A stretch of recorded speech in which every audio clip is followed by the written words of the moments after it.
पंजाब की 13 सीटों पर मतदान आखिरी और 7वें चरण में होगा। कांग्रेस के सामने पिछला प्रदर्शन दोहराने की चुनौती है और इसलिए रणनीति के तहत पहले यहां प्रभारी रहे हरीश चौधरी को स्पेशल पर्यवेक्षक लगाया गया है।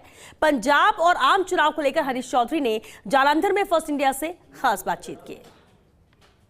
देश में आम चुनाव जारी है। पंजाब, हरियाणा और दिल्ली में अब आगामी जो चरण है उसके तहत चुनाव होंगे।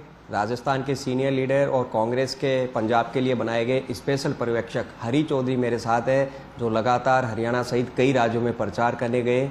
किस तरह का मिजाज है, इन तमाम मसलों पर हम बातचीत करेंगे। हरीश जी, आप हरियाणा भी गए, राजस्थान का चुनाव भी देखा, पंजाब आए, आपको क्या लग रहा है इस बार? राम राम दिनेश जी, आपके माध्यम से तमाम फर्स्ट इंडिया के श्रोताओं को भी मेरी तरफ से बहुत बहुत राम राम।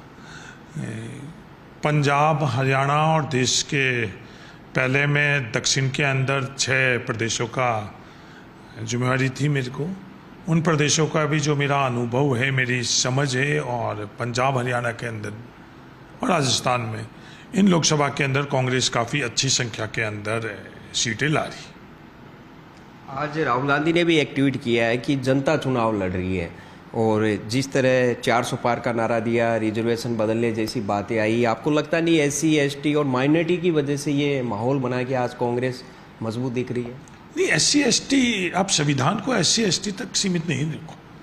हमारा देश क्या है? ये संविधान ही हम लोगों का देश है। देश चलेगा संविधान के माध्यम से चलेगा, और जो इनकी मंशा, चाहे वो राष्ट्रीय स्वयंसेवक संघ के प्रमुख के नाते उनके मुख से, या तमाम जो भारतीय जनता पार्टी के नेता इन प्रचार के दरमियान ये बात कर रहे हैं कि हमको 400 पार सीटें इस मकसद से दो कि हम संविधान में बदलाव करेंगे। आज समानता का अधिकार है हम लोगों को संविधान के माध्यम से, आरक्षण है, ये तमाम जो संविधान ने हमको हक और अधिकार दिए, हमको कर्तव्य दिए, उनको ये छीनना चाहते हैं। तो ये सिर्फ SC ST भी चिंतित है अपने आरक्षण के लिए, अपने अधिकारों के लिए, तो OBC भी है और दूसरे वर्ग भी है।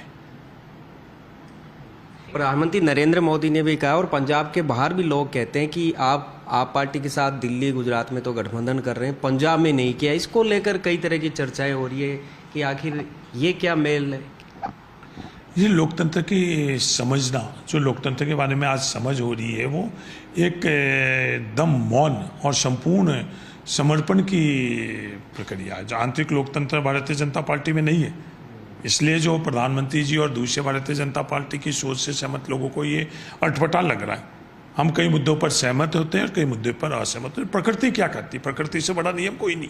तो ये थे हरीश चौधरी जी। पहले उन्होंने साउथ के राज्य में कांग्रेस उम्मीदवार चयन के लिए स्क्रीनिंग कमेटी का काम देखा, फिर उन्होंने उत्तर भारत में प्रचार किया, और पंजाब में अब पर्यवेक्षक के तौर पर जिम्मेदारी देख रहे हैं। और उनका कहना है कि लोगों की सोच में बदलाव हुआ है, लोगों के मिजाज में बदलाव है, और चौंकाने वाले परिणाम आ सकते हैं। कैमरा पर्सन नरेंद्र शर्मा के साथ मैं Dinesh Dangi, first India news, Jalandhar.